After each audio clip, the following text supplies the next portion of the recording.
নমস্কার বন্ধুরা, education culture YouTube চ্যানেলে তোমাদের স্বাগতম।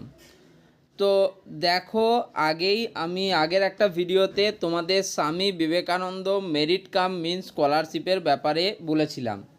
তো আজকের এই ভিডিওতে আমি মূলত যারা পলিটেকনিক স্টুডেন্টরা রয়েছো তাদের জন্য কি কি এলিজিবিলিটি ক্রাইটেরিয়া আছে এবং তার সাথে কি কি রিকোয়ারমেন্ট আছে সেটা নিয়ে ডিটেলসে এই ভিডিওতে বলবো। কারা স্বামী বিবেকানন্দ স্কলারশিপ পাবে বা তার জন্য এলিজিবল সেটা যেমন জানতে পারবে, কারা স্বামী বিবেকানন্দ স্কলারশিপ পাবে না তারাও কিন্তু জানতে পারবে। তো ভিডিওটা শেষ পর্যন্ত দেখা একদম বাধ্যতামূলক। ভিডিওর শেষে আমি এমন কিছু কথা বলবো যেগুলো শুনলে কিন্তু তোমাদের সুবিধা হবে স্বামী বিবেকানন্দ মেরিট কাম মিন্স স্কলারশিপের ব্যাপারে আরও ডিটেলসে জানার জন্য।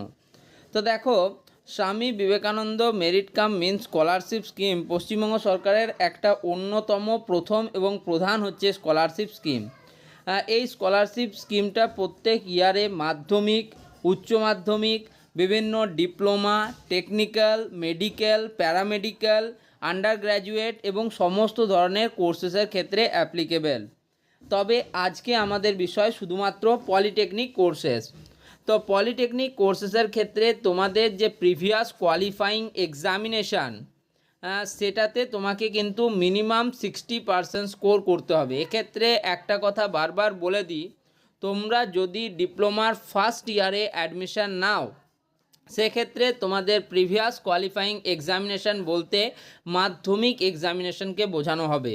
যারা মাধ্যমিক এক্সামিনেশানে 60% পাওয়ার পর ডিপ্লোমার ফার্স্ট ইয়ারে অ্যাডমিশান নিয়েছো তারা Swami Vivekananda merit cum means scholarship পাওয়ার জন্য কিন্তু এলিজিবল।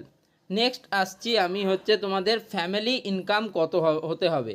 তো দেখো, তোমরা যারা Swami Vivekananda merit cum means স্কলারশিপে অ্যাপ্লিকেশন করছো তাদের ফ্যামিলি ইনকাম কিন্তু পার অ্যানাম 2,50,000 টাকা হতে হবে। একটা কথা এক্ষেত্রে বারবার তোমাদের বলে দিই, দেখো অনেক স্টুডেন্ট আছে যাদের কিন্তু বাড়ির যে বাবা মা রয়েছে তারা কিন্তু গভর্নমেন্ট বা গভর্নমেন্ট আন্ডারটেকিংয়ে সার্ভিস করে, বা হতে পারে তিনি টিচিং, ব্যাংকিং, রেলওয়েজ বা অন্যান্য বিভিন্ন সরকারি শাখার সাথে যুক্ত আছে। সেক্ষেত্রে তারা যদি মিথ্যেভাবে তাদের ফ্যামিলি ইনকাম 2,50,000 টাকার নিচে দেখাও সেক্ষেত্রে তোমার অ্যাপ্লিকেশান কিন্তু রিজেক্ট হয়ে যেতে পারে। এটা কিন্তু তোমাদের মাথায় রাখতে হবে। তোমরা যে ফ্যামিলি ইনকাম সার্টিফিকেটটা স্বামী বিবেকানন্দ মেরিট কাম মিন্স স্কলারশিপের জন্য দেবে সেটা অবশ্যই তোমাদের এসডিও, যারা বিভিন্ন সাব ডিভিশনে বিলং করো তাদের জন্য সাব ডিভিশনাল অফিসার সার্টিফিকেট, এবং যারা বিডিও অর্থাৎ ব্লকে বিভিন্ন থাকো, যারা হচ্ছে গ্রামের দিকে থাকো তাদের জন্য ব্লক ডেভেলপমেন্ট অফিসারের সাইন, রেজিস্ট্রেশন নাম্বার এবং সিল প্রয়োজন। ঠিক আছে, তবেই কিন্তু তোমরা এই 2,50,000 টাকা যে তোমার ইনকাম সেটা কিন্তু এলিজিবল। লোকাল কাউন্সিলর বা এমএলএর কাছ থেকে যদি তুমি এটা নিয়ে যাও ইনকাম সার্টিফিকেট সেক্ষেত্রে কিন্তু স্বামী বিবেকানন্দ মেরিট কাম মিন্স স্কলারশিপে তোমার কিন্তু যে অ্যাপ্লিকেশানটা সেটা কিন্তু রিজেক্ট হয়ে যেতে পারে। আমি শুধু এইটুকু বললাম তোমাদের, যেহেতু এটা একটা জানিয়ে দেওয়ার দরকার ছিল আমি তাই তোমাদের জানিয়ে দিলাম।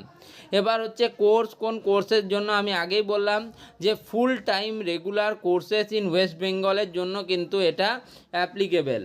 আর ইম্পর্টেন্ট হচ্ছে যে আরেকটা জিনিস, তোমরা যদি যে কোনো গভর্নমেন্ট স্কলারশিপ পাচ্ছ, ধরো তুমি পাচ্ছ নবান্ন স্কলারশিপ, তার সাথে কিন্তু তুমি আর স্বামী বিবেকানন্দ স্কলারশিপ পাবে না।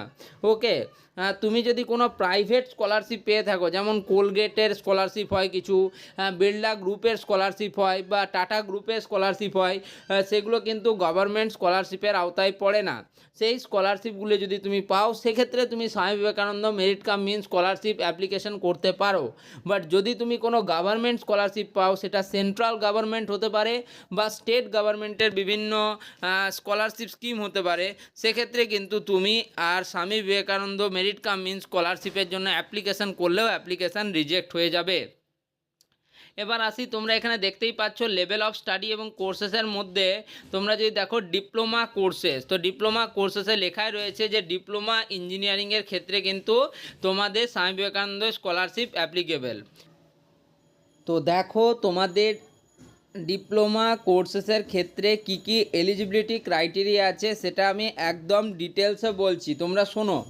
দেখো কি বলছে, ইনরোল্ড after passing out in secondary MP অর্থাৎ মাধ্যমিক পরীক্ষা বা secondary examination or its equivalent in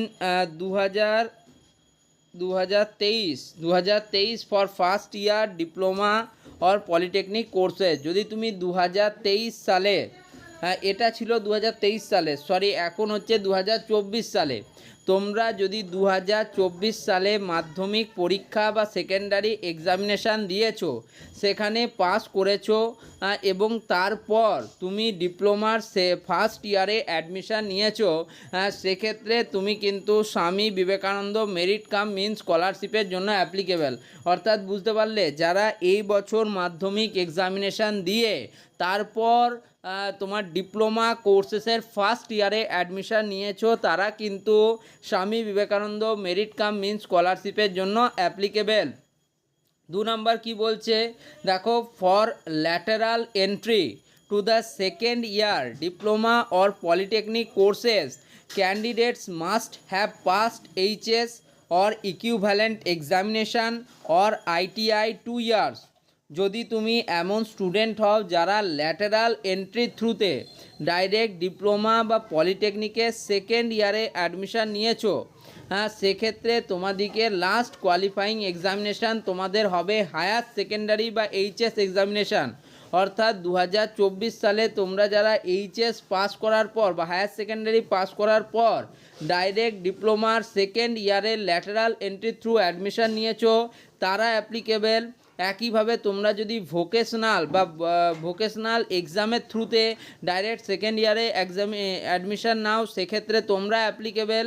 একইভাবে যারা 2 ইয়ার্সের কমপ্লিট আইটিআই কোর্স করেছো, তারা যদি তোমরা ডাইরেক্ট সেকেন্ড ইয়ারে ল্যাটারাল এন্ট্রি থ্রু অ্যাডমিশান নাও, সেক্ষেত্রে তোমরা স্বামী বিবেকানন্দ মেরিট কাম মিনস স্কলারশিপের জন্য অ্যাপ্লিকেবল। এবার আসি, minimum of 60% marks in aggregate in the qualifying examination excluding marks secured in optional elective subjects if any মানে তোমাদের যে প্রিভিয়াস কোয়ালিফাইং এক্সামিনেশান, যেমন ডিপ্লোমা ফার্স্ট ইয়ারের ক্ষেত্রে মাধ্যমিক এক্সামিনেশান, ডিপ্লোমা সেকেন্ড ইয়ারের ক্ষেত্রে 2 ইয়ার্স কনসোলিডেটেড আইটিআই ভোকেশনাল বা তোমার হায়ার সেকেন্ডারি এক্সামিনেশান, সেক্ষেত্রে তোমাকে কিন্তু সেই এক্সামিনেশনের যে পার্সেন্টেজ অফ মার্কস সেটা কিন্তু তোমাকে 60% পেতে হবে। প্রত্যেকটা সাবজেক্টে 60 নয়, তোমার থ্রু আউট কিন্তু 60 পেতে হবে। Okay, next, courses must be approved by AICTE। অর্থাৎ তোমাদের যে কোর্স থাকবে সেই কোর্সটা কিন্তু all India council of technical education PCI বা COA and affiliated to WBSCT and VENSD। তোমাদের কোর্সটা AICTE দ্বারা অ্যাপ্রুভড এবং West Bengal state council of technical and vocational education and skill development দ্বারা অ্যাফিলিয়েটেড হবে। একইভাবে কিন্তু অন্যান্য কোর্সেসের ক্ষেত্রেও এটা হয়। এবার দেখো এখানে তোমাদের যে স্কলারশিপ অ্যামাউন্ট সেটার কথা একটু বলে দিই। তোমাদের স্কলারশিপ অ্যামাউন্ট হচ্ছে 18,000 টাকা ফর ডিপ্লোমা ক্যান্ডিডেট 1 ইয়ার। বুঝতে পারলে, অর্থাৎ প্রত্যেক মাসে তোমাদের কিন্তু 1500 করে, যেটা কিন্তু অ্যানুয়ালি 18,000 টাকা দেওয়া হয়, ঠিক আছে। এবং তোমাদের 3 ইয়ার্স যারা ডিপ্লোমা কোর্সেসের ক্ষেত্রে রয়েছে, তাদের ক্ষেত্রে সেই অ্যামাউন্টটা হচ্ছে 54,000 অর্থাৎ 54,000 টাকা। একইভাবে যারা ডিপ্লোমার সেকেন্ড এবং থার্ড ইয়ার অর্থাৎ 2 বছরের জন্য পড়বে, তাদের ক্ষেত্রে 36,000 অর্থাৎ 36,000 টাকা কিন্তু তোমাকে পে করতে হবে। আশা করি তোমরা বুঝে গেছো তোমাদের কত টাকা পে করবে, মানে স্কলারশিপে তোমরা কত অ্যামাউন্ট পাবে। ওকে, এবার আসি তোমাদের এখন ওয়েবসাইটটার ব্যাপারে। তো তোমাদের যে স্বামী বিবেকানন্দ মেরিট কাম মিনস স্কলারশিপের যে অফিসিয়াল ওয়েবসাইট, সেই ওয়েবসাইটটা কিন্তু এখন আন্ডার মেনটেনেন্স স্টেটে রয়েছে। যেই মাত্র সেটি আন্ডার মেনটেনেন্স স্টেট থেকে অ্যাপ্লিকেশন স্টেটাস স্টেটে যাবে, তখন কিন্তু তোমরা অ্যাপ্লিকেশন করতে পারবে। এবার তার আগে আমি তোমাদের বলবো যে তোমাদের যে যে ডকুমেন্টেশন বলা হয়েছে স্বামী বিবেকানন্দ মেরিট কাম মিনস স্কলারশিপের জন্য, যেমন তোমরা ডিপ্লোমা ফার্স্ট ইয়ারের জন্য যারা অ্যাপ্লিকেবল, তারা মাধ্যমিকের মার্কস মার্কশিট, অ্যাডমিট কার্ড এবং সার্টিফিকেট, তার সাথে তোমাদের বিডিওর কাছ থেকে ইনকাম সার্টিফিকেট, এগুলো কিন্তু কালেক্ট করা শুরু করে দিতে পারো বা অ্যাপ্লিকেশান শুরু হওয়ার পরেও কিন্তু ব্যাপারটা করতে পারো, কারণ তোমাদের কাছে অবশ্যই 1 মাস মতো সময় দেওয়া হয়। তো যাই হোক, এই ছিল পদ্ধতি। আমি পলিটেকনিক স্টুডেন্টদের জন্য স্বামী বিবেকানন্দ মেরিট কাম মিন স্কলারশিপের কী কী এলিজিবিলিটি রয়েছে, কারা কারা পাবে সেটা জানিয়ে দিলাম। এবার বলি কারা কারা পাবে না। যারা তোমাদের এইচএস হায়ার সেকেন্ডারি এক্সামিনেশান দেওয়ার পর পলিটেকনিকের ফার্স্ট ইয়ারে অ্যাডমিশান নিয়েছো, তারা কিন্তু এই স্কলারশিপের জন্য অ্যাপ্লিকেবল নও। কারণ ডিপ্লোমা ফার্স্ট ইয়ারের জন্য এলিজিবিলিটি হচ্ছে তোমাকে প্রিভিয়াস মাধ্যমিক এক্সামিনেশান পাস করতে হবে এবং সেখানে 60% পেতে হবে। যদি তোমরা 58% বা 59% পাও তাহলেও কিন্তু তোমরা এই স্কলারশিপের জন্য অ্যাপ্লিকেবল নয়। আশা করি তোমরা বুঝতে পারলে। এই ভিডিওটা তাহলে এখানেই শেষ করতে পারি। ধন্যবাদ।